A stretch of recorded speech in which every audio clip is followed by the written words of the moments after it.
Twitch delay. It's hard to know when they're getting started, but it looks like they both just jumped in there. I'm not sure if you're having any sort of delay between the two, but for me, they both look like they're pretty much on. I agree. It looks good. They look synced to me, and it looks good. I guess Awesome. I'll call a couple things just so we can get synced in terms of make sure that no one's ahead of the other. Yeah, it'll certainly become evident. Now, I have to first off point out how awesome Fubzo's skin is. The gotta go fast like Sonic. That's pretty amazing. Give him some credit there. Although it's a really creepy looking Sonic. I love it. It's an awesome. I hope he made it. It's really good. I'm sure he did. I'm pretty sure he does that sort of thing. It's very entertaining. Fubzo is quite the character. I'm not sure if you guys were here for when he first started in the Balls of Steel, but he basically had Franker Z's on absolutely everything. He kind of got known for it. And he is about to bomb a very value shop here, especially if he gets a nice weapon, which he didn't. He got a Blood Cat, but he got a Ring of Peace and a Obsidian Shovel, which is a really nice start for him. Looks like Sneep's got a Spear, so he's going to be doing that extra damage, and he found a Shrine of Space, but can't crack that open with a bomb for a map, which is super high value if you can. Yeah, it's a bummer that he didn't have a bomb there. That would have been nice to have a map, for sure. Yeah, and Fubzo actually found a Shrine of Darkness, and he can use it to get mapping, and I'm not sure if he's going to. It looks like he's not comfortable with that option, partly because it'll get rid of his Ring of Peace, but, I mean, I usually take it because it gives you a compass and a map, and a Ring of Shadows, which is a pretty good ring, because it lowers the aggro, because it brings in your sort of vision, which is kind of cool. And also we're seeing that they're both on the same boss, on the Zone 1 boss, both Conga, which is kind of cool as well. And they both don't have bombs, so they both had to do bombless strats.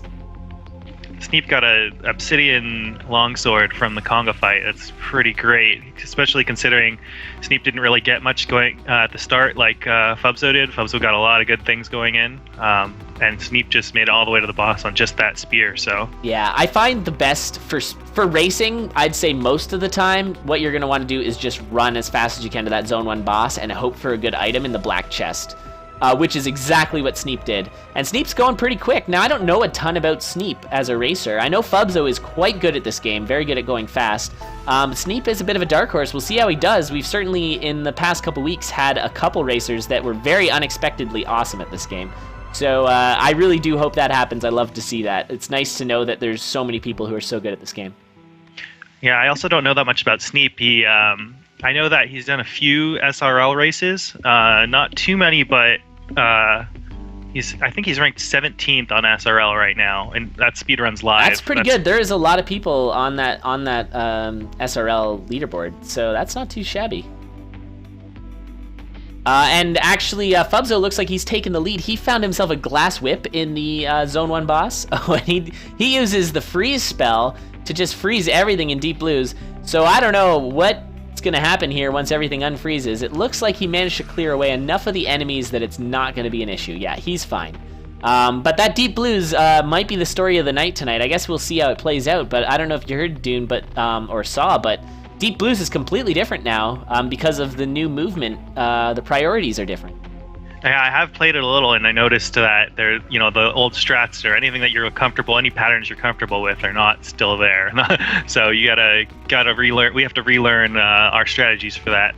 Yep. Sneep was a little slow at the end of Zone 2 there. I think he was being cautious because he didn't want to jump in the boss trapdoor. And there you go, it's Deep Blues, and he got hit there in that fight because of the new priority. Yeah, I mean, it's going to be an issue for even our best racers, I think. It might even be more of an issue for our best racers because they're so used to the new strats. Now, Fubzo's got a bit of a situation here, but he managed to handle it very nicely. He had two back-to-back Black Riders, and those guys can really put the pain in you.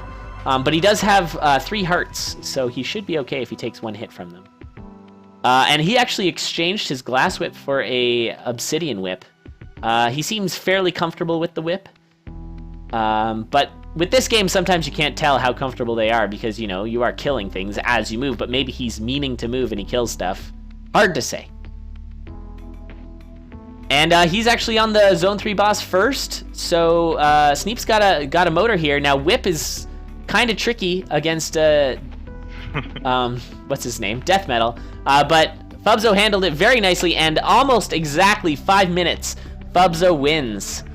And did Sneep die there, or did he just restart? He died there at the end because he was trying, he probably saw where Fubzo was, or and just or going Fubzo. Full YOLO.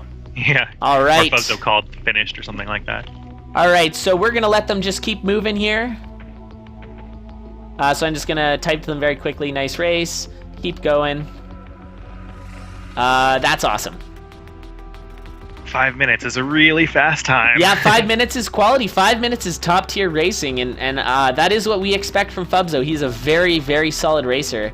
So it looks like his name is Captain Fubs in the thing, so I call him that. But Fubzo is trying to get Sneep's Twitch in the chat. It looks like he wants to watch Sneep, which is understandable. You do want to watch the other racer, as I'm sure you're well aware, Dune, since you do all that SRL racing. The best thing to do is watch the other racer so you can know whether you need to speed up or not. Definitely. It makes such a big difference for your decision making, because you can decide when you need to take bigger risks and when you can kind of play it safer, especially if you know your opponent's dead. That's a huge advantage to kind of be able to slow down. And absolutely. Yeah, and a game like this as well, since there's so much randomness and it's really hard to know exactly where you are, it makes it a very interesting strategy. Like, you do have to watch stuff, but then every so often you're going to look away and then look back, and your opponent is right up next to you, just using trapdoors or whatever. So it looks like we're having a bit of a technical difficulty. Sneep went black. And I'm also getting word from the refs that Sneep has a bit of a sore throat, and so he will not be wanting to take part in the post-interviews. So I'm going to keep those to a minimum, and we'll mostly be talking to Fubzo, if anyone's wondering why it looks like I'm focusing on just Fubzo when I talk. So he just went offline, so we're going to have to just stall a little bit here, unfortunately.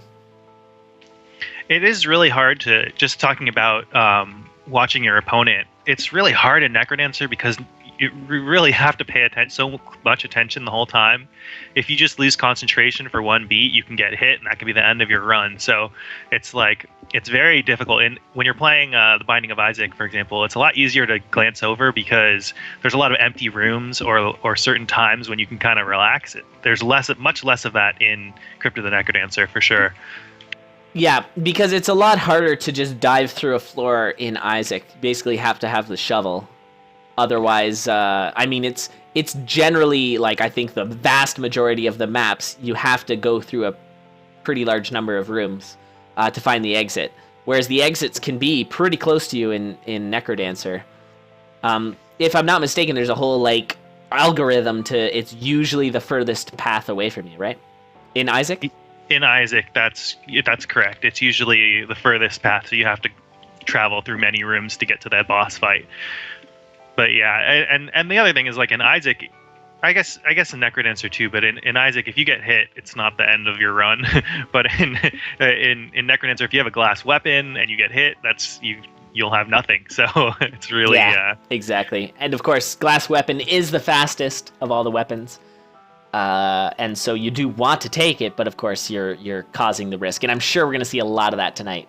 So looks like our racers are back up and ready. Sorry about the delay there, guys. I'm not sure what happened to Sneep there. He, I don't know what happened to his computer, but he's back up and running, and they're about ready to go. I'm going to let them know that they can start. All right, they're going to get going. And so, yeah, in a moment they'll get started. And yeah, with regards to the glass and how easy it is to die in Crypt of the Necrodancer, that's true. I mean, the three roguelikes that I speedrun is Ryan Clark wants to see some runners. That's my favorite part of this game, is when a glass weapon breaks and you cannot pick up the shard easily, and you have to just run around with no weapon. I love it so much. But anyways, I used to play Spelunky as well as Crypt of the Necrodancer and Isaac, and all three of those games have varying amounts of danger levels, whereas Spelunky you can pretty much insta-die at any second, and so it can be, you're never really safe. With Necrodancer, it's possible to get a pretty solid build, and you can be very safe, and with Isaac, it's possible to become basically like you will never die. Yeah, that's that's how it is. So when I play when I race Necrodancer, I pretty much only glance at to see what zone my opponent's on. It's really hard to see so specifically what they have or where they are because you don't have that much time to look over. Yeah, exactly. And it's sometimes really hard to just even look down in the bottom right and see what part of the zone. So you just kind of look for the tile set and move on. Because it can be really difficult sometimes. And it also sometimes helps to have, two monitors or something like that. I know some people are playing like on a sort of full screen setup with one monitor, and then you just can't watch the other racer. Ooh, Sneep just jumped onto a spike trap. Oh, he was screwed. A dragon. He couldn't go to the left and face that skeleton. He couldn't go to the right. That was a problem. Fubzo actually got trolled a little earlier. I was watching. I didn't mention it as we were saying other things, but he was trying desperately to get that Minotaur to take out the cracked wall, and it just was not lining up at all, and he eventually just gave up on it and killed it. So he's still just sporting pretty much a regular build here. Now, I don't know why he didn't transmute that dagger. He picked up... The urn has been found! There's the first urn of the night, guys. Oh, the urn. It is the urn. That is a new item in the game. Basically, after it takes 9 damage to crack it open, and when you do, there's generally a end game style weapon in there, or item. Not necessarily a weapon, like a heavy plate or a glass rapier or something like that. Now, he just transmuted that green, the Ring of Regen on Fubzo's side. I don't know if I would have done that. But as I was saying, he took the Obsidian... flail, which is a great weapon, but left behind the dagger, and he could have transmuted it, but he chose not to. We'll see how Sneep handles death metal with just the blood spear. Shouldn't be too much of a problem if he yeah, he used the bomb strats. Sticks to the pattern. Yep. Yeah, which is a good idea. However, there's a way to do it so that you can actually avoid, even with just one bomb, there's a way to do it so you can avoid the spawns altogether. Don't get blasted. Oh, Sneep, making me nervous. Shifty moves to avoid just on that fire. Last beat, he was almost just had an entire shower of fire there. It wasn't just a bath. So finds a nice titanium rapier. That is a very good weapon, very good indeed. So we'll see if that allows him to catch up. Oh no, Fubzo goes down, got trolled. He got stuck trying to escape with that obsidian flail, which can certainly happen. As I was saying in the pre-show, your movements and your attacks are all just the 4 keys, so you either move or attack, typically, unless you have a cat. And in that case, it looked like he was trying to escape the situation. He got in a little too deep, and it ended up costing him his life because he couldn't get out of the way of those black skellies. Sneep hesitated for a second there, thinking, "What should he go in the trapdoor or not?" But I guess he might have been trying to think on whether he'd killed death metal yet. Because the hardest thing about jumping into a boss arena like that... interesting. He didn't use the fast strats. He adjusted his strategy there. The queen was coming after him. That's the exact same starting position, or the queen came at him just like the last time when he got hit by Deep Blue. So he adjusted in the course of this race for sure. Well, that's really important. I think that's the sign of a good racer, is somebody who's able to actually adjust their strategy on the fly like that. That's really nice. So that's good to see.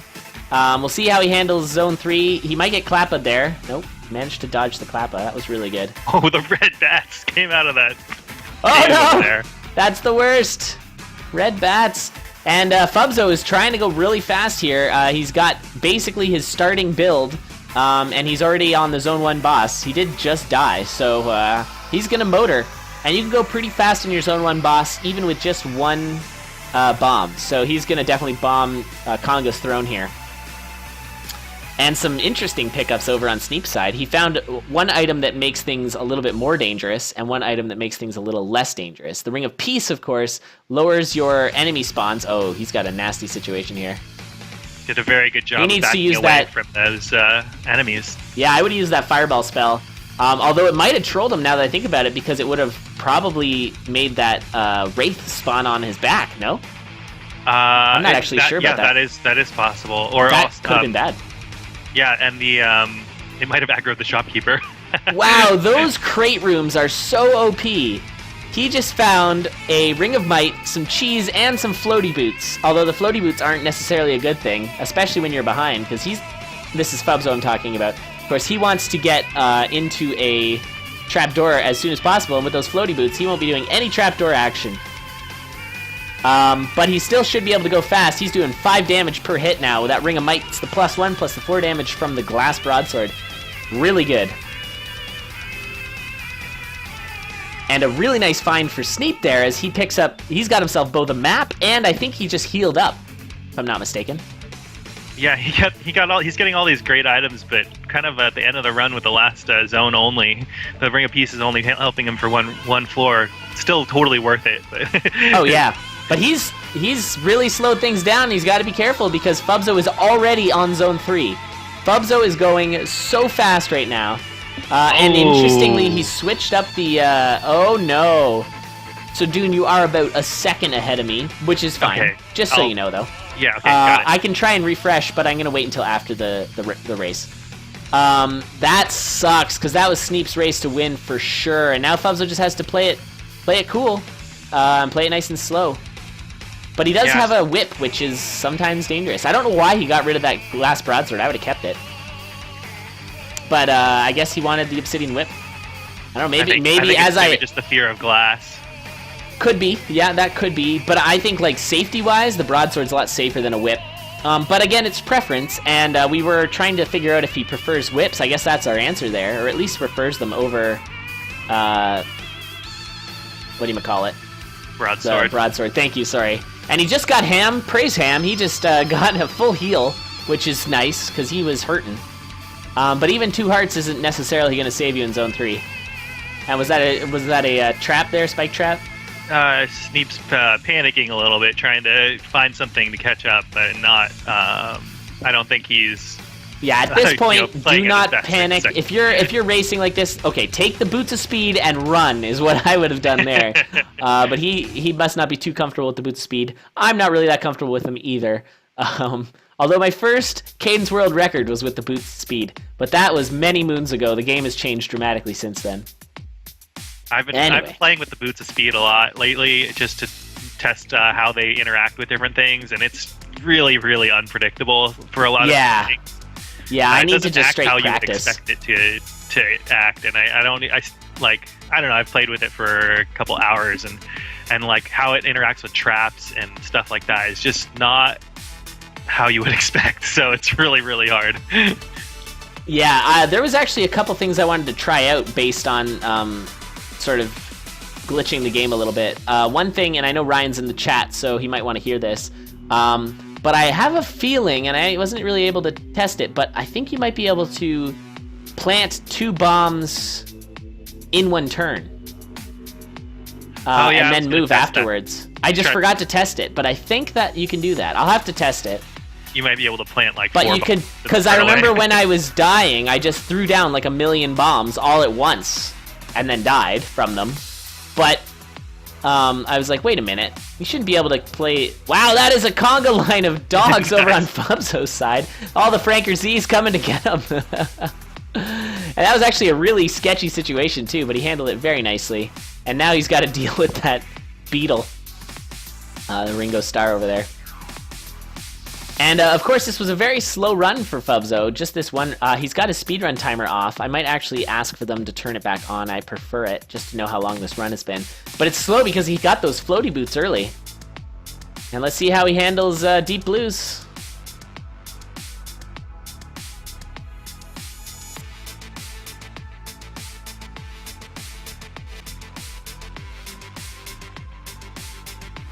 All right, and that looks like it's it. And that was a much longer race, 10 minutes. Congrats goes out to Fubzo with a solid victory there. And that one was Sneep's to win, and then he kind of blew it a little bit there. Yeah, that one was a little back and forth with the deaths. That's how racing goes, definitely, from time to time. No one is death-free. Exactly. No one is perfectly safe, which is really cool. Because, I mean, it can always... Any race, you're never out of the race, right? Yeah, that's right. That's if you do die early, you want to. There's two options. You can either try to catch up, which is just very risky, or you can just try to build something that can finish.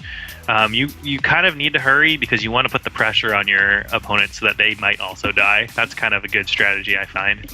Yeah, well, it helps to know whether they're watching you or not. Definitely. I know if you can get into someone's head, it's to your advantage to do so. I know. I actually benefited. Take advantage of that. Oh yeah, Slack did. I benefited greatly from that in the first couple rounds of the Balls of Steel, because I played against Steak, who is really good, and I had a pretty easy time. And I talked to Steak afterwards, and he said he just kind of got the shakes about it, and he wasn't super confident in his race. And I was lucky enough to get a lot of hype early on. Of course, that hype died out, but there was a lot of hype early on, and I think it played to my advantage. I mean, I wasn't trying to contribute to it. I was just like, okay, but I mean, it certainly helped me out. I think that people were kind of a little worried or scared. It makes you play differently than you should. Yeah, Alrighty. definitely. That's like one of the things. Oh, here they go. They're starting again, I think. Yeah. Oh, I forgot to restart Sneep. I'm gonna actually do that real quick. So he just dropped down a trapdoor. I'm restarting him. Let me know if anything interesting. Okay, it's back. Okay. All right, so we're fine. So yeah, he took that early trapdoor, which is advised. I know Ryan talks about it a lot, where if you actually think about it, the BPM of the song, the beats per minute of the song, affects how fast you're gonna move through a level. And the slowest, the slowest beats per minute is within that first level. So it's your advantage to sort of get out of that first level as fast as possible. Now, a death from Sneep, it looks like he jumped down the trapdoor again and got, dunked by a Minotaur? A Minotaur, yep. Yeah. Ouch! That's what happens when you try to speed up sometimes, but it's worth it if you can get it to work and then find a good item after that first boss. Oh, absolutely, yeah. I mean, the best racing strat is probably just trapdoor the first 3 levels, hope you don't die on the boss arena in the 1-4, and then get a nice weapon, and you'll be set. I mean, that's like speedrun strats, though. So, I mean, with race, maybe not so much, because you gotta be a little safe. Sneep's not even that far behind because it's so early in the race, so I think it's totally not even that big of a deal that he died this early. Yep, that's a really good point. Yeah, if you're gonna die early, because you don't want to be that far behind. But of course, late, if you're gonna die, then you need the other guy to die sometimes. So there's a lot of chat going on right now about seeded races. That's always typically brought up because, I mean, the counter to that is that random races are kind of unfair sometimes. And Fubzo using the Batman technique, killing the red dragon on a 2x2 square. Very fun, very good technique. Sometimes you need it, so nicely done. And finds an empty double heart container in that barrel. That's awesome. A couple of empty hearts sitting in that barrel. Kind of creepy. Barrels sometimes have really great stuff, and sometimes have nothing. Yeah, it's true. A bit of a different bomb strat from Fubzo, but it worked pretty much the same as the bomb strat I do. So he managed to kill Death Metal very quickly without getting any spawns. And when you have a level 1 dagger, you do not want spawns from Death Metal. Things go off the rails very quickly. A trapdoor Minotaur got Sneep again. I think it was must have been Death Metal. So the fast beats on the 1-4 level. So he's back at that happens to everybody. If you get a Death Metal trapdoor, it's really hard to survive, just in general. And as I was saying about the seeded, that always comes up because obviously every race, someone's going to get a better seed. Someone's going to get the better items. And sometimes that can be really frustrating for a racer because, and I mean, you've experienced this because you race so much. Even in Isaac, someone gets like a quick epic fetus, I guess, isn't as good anymore. But back in the day, back in the old Isaac, someone gets a quick epic fetus and that's, GG. And you just got to either hope that he dies or find something equally OP, but it just doesn't always happen. And it's the same in Necrodancer. Someone might pull it's very unlikely, but it's very possible to find a glass rapier in the first chest you open. And, so it can happen, for sure. And then, like, I had a couple races where I was getting stuck with just, like, blood whips all day. And I'm like, come on, man, like, throw me a bone or something. But yeah, it can happen, and it happens to everybody. So I think a lot of the racers do prefer to run non-seeded races, even though there is an element of randomness and something that may be a little maybe perceived as unfair. We do best of 5, first to 3, which is one way to get the around that, or one way to kind of balance out that randomness. And also the game itself, Necrodancers, like the way that Ryan kind of works to make all the items viable is so good. Like, oh yeah, it's very well balanced, so it's never going to be that bad. You're generally going to be able to, like, I've done Deathless for a long time. Like I have a 26 streak going, and every run can work. So yeah, that's right. I mean, you can make it to the end on a dagger, or like on a titanium dagger, pretty fast if you're good enough. But yeah, that's just something that is going to differentiate even more, like your skill or your familiarity with the game compared to your opponent. Absolutely. And I just have to say thank you so much, Steak, for the $5 donation. No message, because Steak is the strong silent type. But thank you so much. Very, very kind of you to support. And if a donation comes in during the Condor, I just want to let everybody know that it goes into the Condor, all the various expenses. Like, we're going to probably get a TeamSpeak server in the near future. Thanks to all the generous donations. Not that I'm soliciting them, because I hate doing that, but just so people know. It's not just me punking them. We're sharing them. Ooh. And down goes Sneep. I really do feel like Sneep has sort of gone on tilt a little bit, unfortunately. Just a little bit worried about that. Oh my goodness, a $25 donation from Arky. Entertaining and educational stream. Keep it up. Thank you so much, Arky. Very cool. I have never seen your name before, and so because of that, I am very grateful for you coming into the stream. Thank you so much. That's too kind. And I'm glad it's educational too. I want more people to know about this game, because it's just such a good game. And I mean, it's not everyone's cup of tea, but it is a delicious cup of tea nonetheless. I love watching people who are new to the game play it and love it. Like, sometimes you'll see a streamer who was recommended to play this game, and watching them play it for the first time and just seeing how like happy they are to play the game, because it's so fun to play with music. I just love music, so it's like absolutely, yeah, it's such a good game. I'm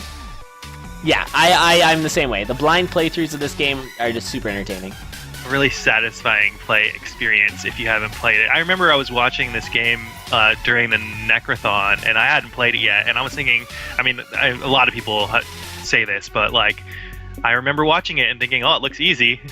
And then when I first started playing it, it's so much harder than it looks. Yeah, it's hard, but it's a fair hard. Every time you die, you go, yeah, shouldn't have done that. Which is the best kind of hard. I mean, I like to consider myself a bit of a difficult connoisseur, and that is definitely the case. And sorry guys, we didn't really talk too much about the race there, but that is Fubzo taking it through.